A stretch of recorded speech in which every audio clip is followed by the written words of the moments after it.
Sal, we're back again. Another High Ground powered by Premier Companies, and we have another guest with us today, in-studio guest with us today, and we're going to talk a little bit about our livestock division, our Swine Link program. And Gary Calloway, you are the manager of the Swine Link program. Why don't you tell us a little bit about yourself when you came to Premier, and we'll jump into what makes up Swine Link and why it's important.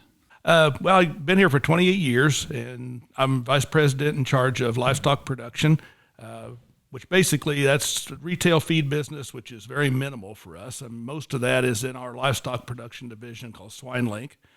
We started Swine Link in 2003. We started raising hogs in 2004, and started out with 4 of our patrons in 5 buildings, and it's expanded some from there. So we're up producing about 130,000 here, and then we're expanding that out to about 200,000, and we're in the process of that now, with plans to hopefully get that up around 250,000 within the next couple of years.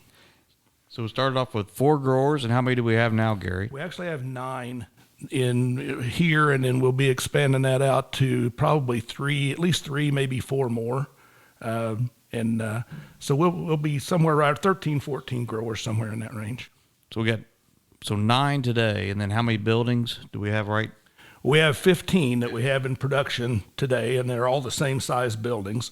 In this expansion we're doing, we'll be adding 4 buildings that are a little bit bigger than what we have, and then we'll have some of the contract growers there that are a little bit smaller. So it's going to be a little different situation, but equivalent will be right up around 20, about equivalent to about 22 buildings at the size we started with.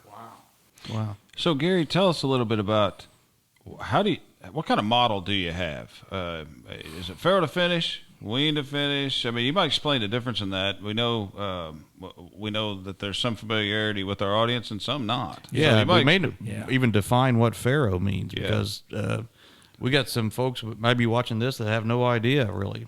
Okay. I mean, for years in swine production, when you heard someone say they had a pharaoh to finish operation, they had all of the different size animals on one operation, all the way from breeding the sow to the sow having the baby pigs and then raising those pigs out.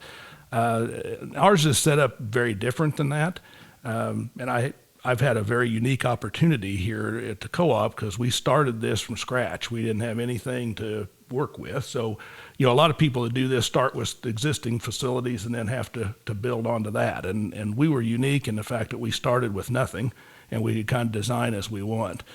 So the part we do here is we do what's called wean to finish. So we get the pigs right when they're weaned off the sow at about 3 weeks, 3.5 weeks is when they're weaned off.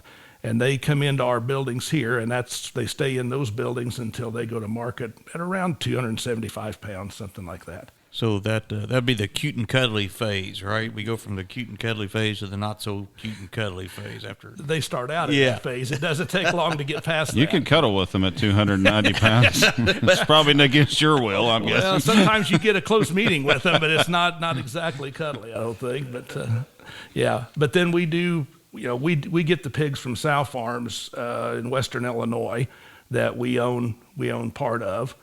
So we have it's somewhat like a pharaoh to finish. We just don't have them all on one place. We own all the animals through that. We just don't have them all in one location. So you said from wean to finish to market. How long of a time frame is that? So I guess how many times are we doing this a year out of those barns? Yeah, we're doing it about 2.1, a little over 2.1 times a year. It's about 5.5 months is about what it takes from the time we place them till they're out and we're ready to place again. One thing, got a chance to see some of the barns and just how clean you would think like a hog barn would be. We have pictures of a mud, a hog wallow or something, and just how clean the barns are. Yeah.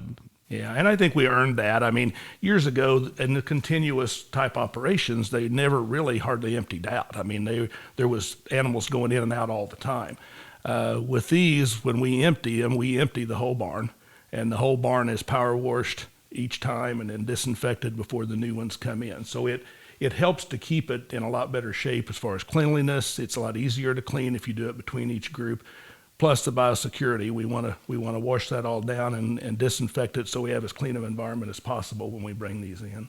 And this is one of the things you kind of coach me on is when you say power washing, you don't just mean just making sure we clean the floor. It's everything in the building. Yeah, the ceilings, the walls, the concrete and gates especially, get done really well. But no, everything gets cleaned and washed down. It's really a surprisingly clean environment when we put the pigs in there. Yep. Yeah, that's and climate controlled. Obviously, it's climate controlled with the varying seasons that we have here. We're not in Hawaii or someplace that's nice all the time. But with that being said, with those little pigs coming in, obviously you make accommodations to take that wide range of a little pig all the way to a market-sized animal. So let's talk about your barns just a little bit as far as the heat and what are you doing there as far as comfort level for those animals, heat-wise, feed-wise. We think about throwing feed to the animals. People used to chore on the ground. People used to chore a couple times a day and throw feed. So let's dig into that. How does a day look for that animal? Well, we'll start out with the small pigs when they come in. I mean, we have a couple of different things we do there. I mean, the buildings are, if it's wintertime especially, they're buttoned up tight with the curtains are up and everything to hold as much heat in as we can. We have heaters in each room. So you've got 2 heaters in each room that maintain the room temperature. We usually start that out around 74 degrees. And then we have what's called brooders. They're small gas heaters that you put a rubber mat down on the floor for the pigs to have a place to lay so they're not on the concrete. And then there's a gas brooder that's right over the top. So we try to create kind of like a kennel environment for them there that's about 84 degrees for them so they're comfortable in that area. Then they can come out and go to the feeder to get feed and to get to the water and everything. Then as they grow, we'll take the brooders out, and they get up 5-6 weeks. We'll take the brooders out and the mats up. And then the feed is basically delivered. We'll place, they're 4,000 head barns. We take 8 bags. Typically, we take 8 bags of feed there, and the rest of it's all handled bulk. And the feeder fill systems all feed themselves. I mean, they when they get low, they'll add feed to it, and so it's all automated and done that way. In the summertime, then we can open those curtains, will open up, and we get a lot of air through the barns. Also have mister systems in there that are on timers. So, of course, pigs can't perspire, so you have to add moisture to their skin so that the evaporation helps to cool them. And so those misters will come on and off to help keep them cool, and air moving through there evaporates the moisture, and that's what helps to pull heat out of the animals. So keep them as comfortable as we can in both environments or year-round, really. Because if they're not comfortable, they won't eat, right? I mean, right. If they won't gain, if it's if it's too hot, too cold, and that's why you talk about the curtains. What that actually is kind of the artificial walls, Correct. Right? Yeah, there's sections of the wall. Some of them stay up all the time that are just basically walls, and then other sections that will move up and down to let different amounts of air through as you're running different ventilation fans and stuff. So, and that's all run by computers. Basically, each room has its own computer, and it runs. You preload all that, and then it monitors and runs that basically itself. Gary, I got to tell a quick story. Remember when you start laughing already? Yeah. So I was going to get my little girl a couple pigs to raise, right? And I asked Gary, I was like, hey, I said, I think we're going to get Kate a couple pigs. And he goes, he said, what are you planning on feeding these pigs? And I said, well, slop, I guess, right? I mean, there's a slop bucket, so we'll make a slop bucket. And so tell us a little bit about that. I think it's more complicated than that, Gary. I think you actually call them rations. I try to tell Gary that he's way overthinking this, that a hog will eat about anything. So you don't have leftovers when you have pigs generally, Gary, but I think it's different on your operation. It's a little bit different on ours. And, so yeah, they actually, we feed 9 different diets from the time they come in. Different amounts depending on what size they are and stuff. But yeah, there's 9 different formulations that we use to try to maximize the growth potential in each one of those stages. So sourcing the ingredients for that, let's jump ahead just for a minute, if you will. As a cooperative and having a hog operation, how does that benefit our members? Talk about talk about how our members are benefited. I'm sure that there are people out there that wonder, how does that benefit a member? As a cooperative, people pay to become our members. They look for us to buy inputs and provide them a better buying position potentially, or able to source greater inventories. But how do the hogs benefit our members? Okay, well, there's basically kind of, off the top of my head, three different areas I think that affects them. Of course, obviously, one is the growers, because it does offer them an opportunity. And as we primarily started the system to try to offer a revenue stream for some of our younger producers that were going to struggle to do that on their own in livestock. And kind of in this area, trying to crop farm, livestock's always been around to kind of help supplement that. And so we started it for that. So obviously those people can benefit from it. But then we also today we purchase about 1 million bushel of corn. In the past, we'll be up to about 1.5 million. We're close to 1.5 million this year, and push 2 million when we get this, or a little over, when we get this thing up to the size we want to get it to. So again, it's that much more corn being used out of the area helps to strengthen basis levels and offer some opportunity to each of our growers that are merchandising corn as another avenue to go for that. And then the third thing I'd say is basically the profitability from the hog operation flows into the patronage pool, which is, again, an opportunity for every member to share in that. So there's different ways that it benefits the members for us to be in this business. Thank you for that. I think it's neat. It's a really neat way for someone to get into ag that wants to be in an ag business, but the barrier to entry into row crops pretty tough. But yet, you have a young person that wants to get started with animals and in production agriculture, and this is a really good way for them to do it. Yeah, and one of the nice things for a younger guy trying to get into it, Sal, is that the risk is pretty high if you're going out and trying to take the risk of doing crop production and doing things as the seasons changes and stuff. And so one nice thing about the kind of livestock production we do today is a contract grower minimizes some of that risk. They're not actually doing the operating cost and the stuff. So it does give them a little bit of stability in terms of the income without the risk associated with some other aspects of agriculture. Okay, looking at a larger scope on the hog industry, we hear a lot, even on non-agronomy news feeds, a lot about African swine fever, a lot of these things that sound scary. Tell us a little bit about African swine fever. Tell us a little bit about what areas it's affected, how it affected not only here locally but globally, and any of those kind of things that you mentioned, that the barns get disinfected and cleaned. That's super important. The biosecurity plays into everything we do from a livestock standpoint.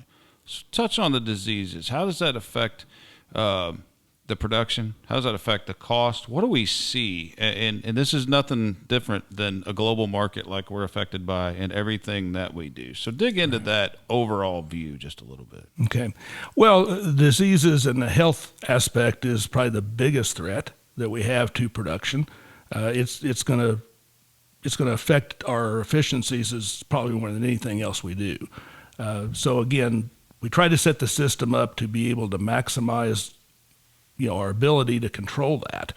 And we run these groups what's called all in, all out. So we place everything in a week, we clean everything completely out, and then disinfect as we talked and get the barn ready. So again, all that is to try to make the animal as comfortable as possible and minimize disease pressure as much as possible. So there's, from a local standpoint, for our barns, it's a critical thing for us. Now, globally, we all need to be aware we are in a global market, and it's amazing how much the global thing affects. When you talk about African swine fever, that is actually a virus that has been around for years. It's been in Africa for a long time, but it mostly stayed isolated into that area.